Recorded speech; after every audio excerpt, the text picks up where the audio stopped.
Selamat malam, Bapak Ibu Saudara yang dikasihi Tuhan kita Yesus Kristus. Apa kabar Bapak Ibu Saudara sekalian? Doa dan harapan saya masih sama. Bapak Ibu Saudara semua hari ini boleh tetap ada dalam keadaan yang terbaik. Kita bertemu kembali dalam perenungan firman Tuhan pada hari Rabu 20 Mei 2020. Bapak Ibu Saudara yang dikasihi Tuhan, apa yang membedakan antara orang Kristen dengan sesamanya? Tentu bukan dari pakaiannya, melainkan dari gaya hidupnya. Saudaraku, bukankah kehidupan orang Kristen sejatinya tidak dapat dilepaskan dari kasih? Bukankah dalam keseharian kita, bahkan dari sejak kita kecil, kita dididik, bertumbuh, dibesarkan untuk selalu hidup dalam kasih dan diajar tentang kasih?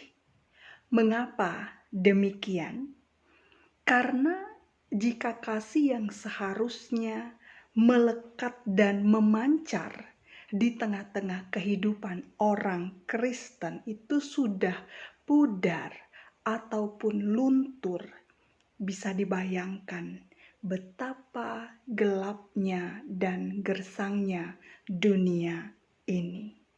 Di saat kasih telah memudar atau bahkan luntur dari kehidupan orang percaya, maka sudah pasti dapat dipastikan yang kemudian menyeruak atau muncul adalah sifat egois, sombong, serakah, mau menang sendiri, dingin, kejam, dan seterusnya.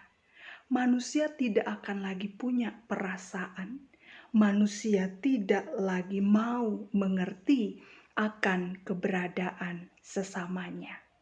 Saudara yang dikasihi Tuhan, itu sebabnya kepada jemaat Tuhan yang ada di Korintus, Paulus pun menasehatkan kepada jemaat agar mereka mau sungguh-sungguh membangun persekutuan tubuh Kristus itu berdasarkan atau didasarkan pada kasih. Mengapa demikian? Bukankah Allah telah mendemonstrasikan kasih-Nya bagi dunia, bagi kita, melalui kehadiran Anak-Nya yang tunggal, Tuhan kita, Yesus Kristus? Saudaraku, karena kasih merupakan dasar, karena kasih merupakan dasar utama dari seluruh pemberitaan atau pengajaran Injil. Karena Allah adalah kasih. Tidak dikatakan Allah itu iman, Allah itu pengharapan, tetapi Allah adalah kasih. 1 Yohanes 4, catatkan, Allah adalah kasih. Sehingga kasih itu merupakan atribut daripada Allah. Untuk itu, kasih jualah yang seharusnya menjadi titik berangkat, yang menjadi alat dan juga arah dari persekutuan umat Tuhan pada saat itu. Saudaraku, di tengah maraknya konflik karena keegoisan, karena pementingan diri atau kelompok yang terjadi di tengah kehidupan jemaat Tuhan di Korintus, yang beberapa kali diperlihatkan dalam surat 1 Korintus, Paulus menekankan pentingnya kasih. bahwa kasih itu harus menjadi akar dari kebersamaan di tengah persekutuan. Paulus menasehatkan kepada jemaat Tuhan di sana. Paulus katakan, meskipun kamu hebat dalam melakukan banyak hal, meskipun kamu punya kemampuan untuk menyembuhkan orang sakit, meskipun kamu punya karunia hebat, meskipun kamu punya pengetahuan yang sangat luas tentang isi kitab suci, kamu sudah melayani sampai di ujung bumi, tetapi kalau tidak didasari kasih, kalau tidak memiliki kasih, maka semua yang dilakukan menjadi sia-sia.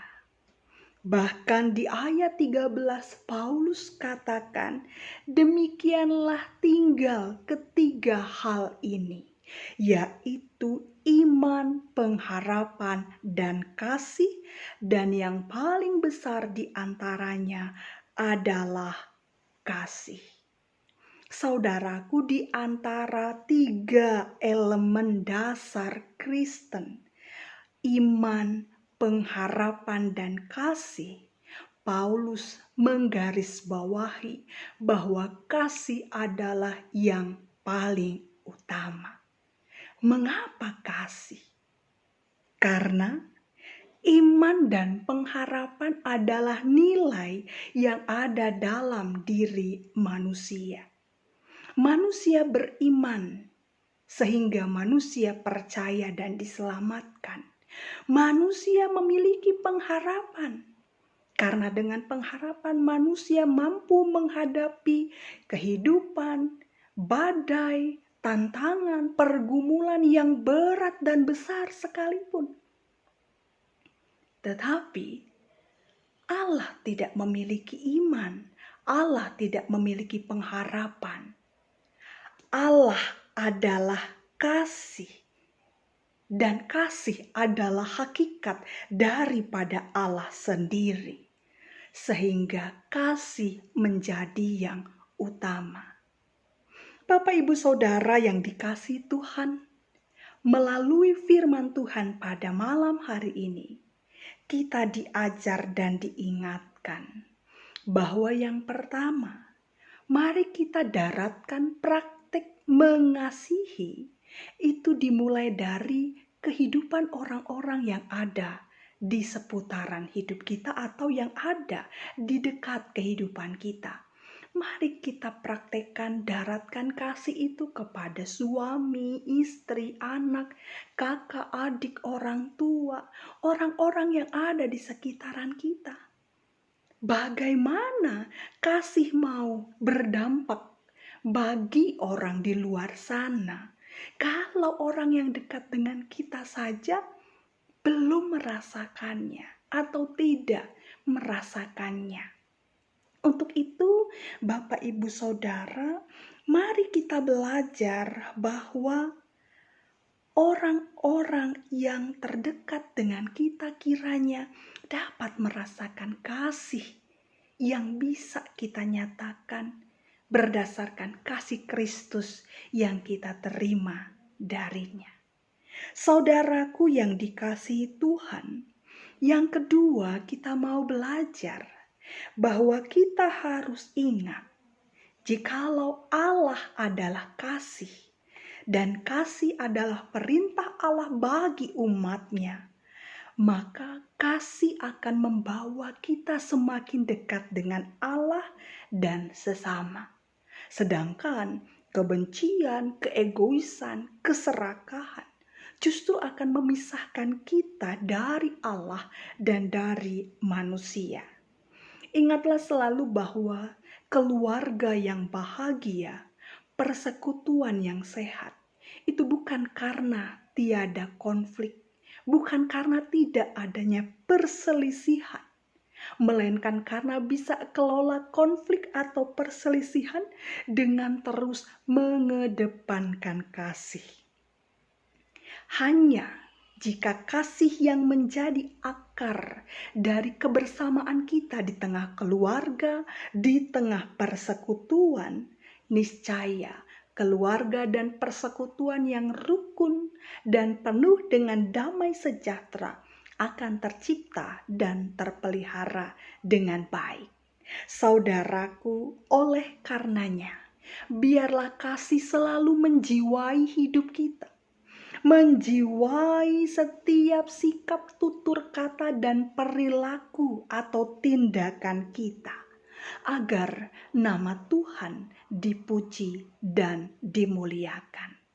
Saudaraku, saat dunia menerjemahkan kasih secara pilih-pilih, berdasarkan suku, agama, ras, golongan, dan sebagainya, kita umat Tuhan di masa kini diajak untuk memberlakukan kasih secara universal, kasih bagi semua. Pada akhirnya marilah kita saling mengasihi, saling membangun iman, saling memberikan pengharapan di tengah pandemi COVID, di tengah dunia yang semakin memburuk dan terpuruk ini.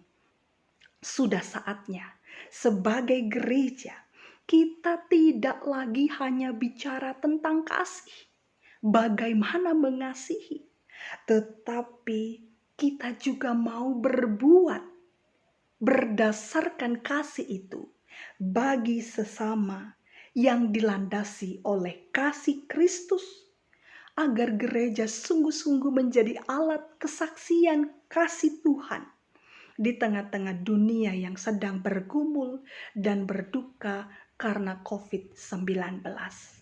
Saudaraku, kemarin malam saya melihat status dari Bapak Penatua Simon. Ada status beliau tentang Jogotongo, jaga tetangga, di mana masyarakat sekitar Tambak Boyo mereka memberi bukan dari kelimpahan, tetapi dari apa yang ada pada mereka untuk setiap orang yang membutuhkan uluran tangan dari sesamanya. Bagaimana gereja menyikapi hal yang demikian? PSBB tidak diterapkan di Jawa Tengah, tetapi yang diterapkan adalah Jogotongo. Bagaimana kita berempati dengan dunia yang semakin sulit dan susah ini? Apa yang bisa gereja GPIB ATK lakukan agar supaya kasih yang difirmankan, yang diberitakan itu boleh sungguh-sungguh berdampak, kasih yang kita boleh terima dari Tuhan sungguh-sungguh juga boleh dirasakan oleh banyak orang.